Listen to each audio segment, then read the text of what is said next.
That gripping story, a serious blunder. The article raises serious legal implications for all of these national security officials.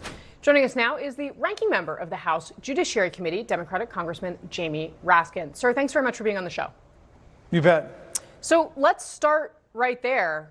Did this group chat break the law?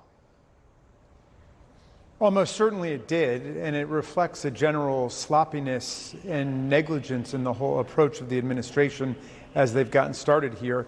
They've been struck down more than 40 different times by federal courts with temporary restraining orders or preliminary injunctions because they've acted in such a cavalier disregard of what the rule of law requires. And this example you're pointing to, Casey, obviously is with respect to operational implementation of some plans. But if you look at what the underlying plan was, it's Congress that declares war on Venezuela or on Yemen. It's not the President of the United States. So it's both this tremendous operational negligence and sloppiness that has been shown, but also the idea that they act in complete defiance of what the Constitution says and what the rule of law stands for.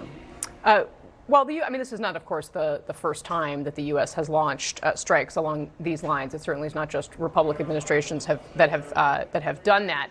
But Congressman, Hillary Clinton, of course, lost an election in part because of criticism around her handling of classified information. How do you expect Republicans to respond to what we've learned about how it was being handled by the current Secretary of Defense and others?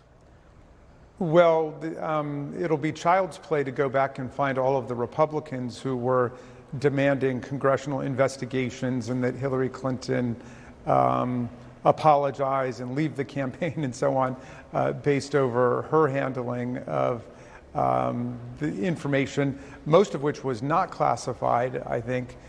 This was clearly classified and of an extremely sensitive and significant nature. So I would hope that they would at least acknowledge the emergency that is represented by virtue of these kinds of practices, and they would try to tighten them up. But again, I don't want to overly focus on the operational, because even today we've got an opinion from Judge Boasberg saying that the administration was acting completely outside of the law when it decided to deport people without giving them due process, individualized hearings in accordance with the Immigration and Naturalization Act. Yeah, well, and in fact, that was what I wanted to ask you about next. The judge, in the hearing that you referenced that played out today, the judge referred to the last time the act that was used, the Alien Enemies Act, as, quote, and these are his words, Nazis got better treatment under the Alien Enemies Act. And he, of course, was then referring to these Venezuelan migrants who were deported. Do you agree with that assessment?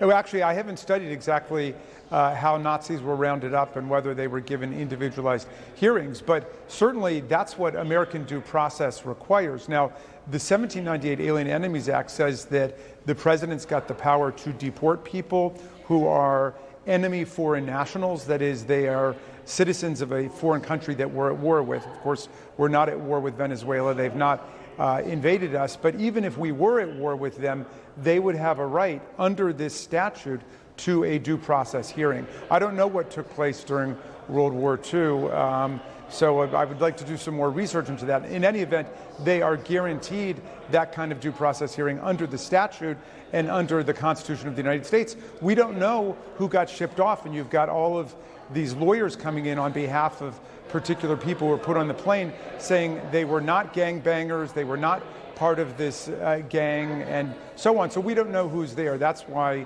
two of the most beautiful words in the English language are due process, so we can actually figure it out.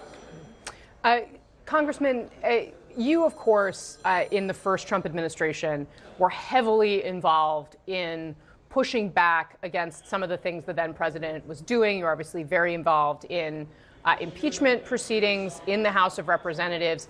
There has been a lot of frustration now that you've seen from the Democratic base about how Democrats have been pushing back against President Trump this time. There was a meeting, reportedly Nancy Pelosi sat down with the minority leader, Hakeem Jeffries, told him to use his power, Senator Chuck Schumer, the minority leader in the Senate, under incredible pressure.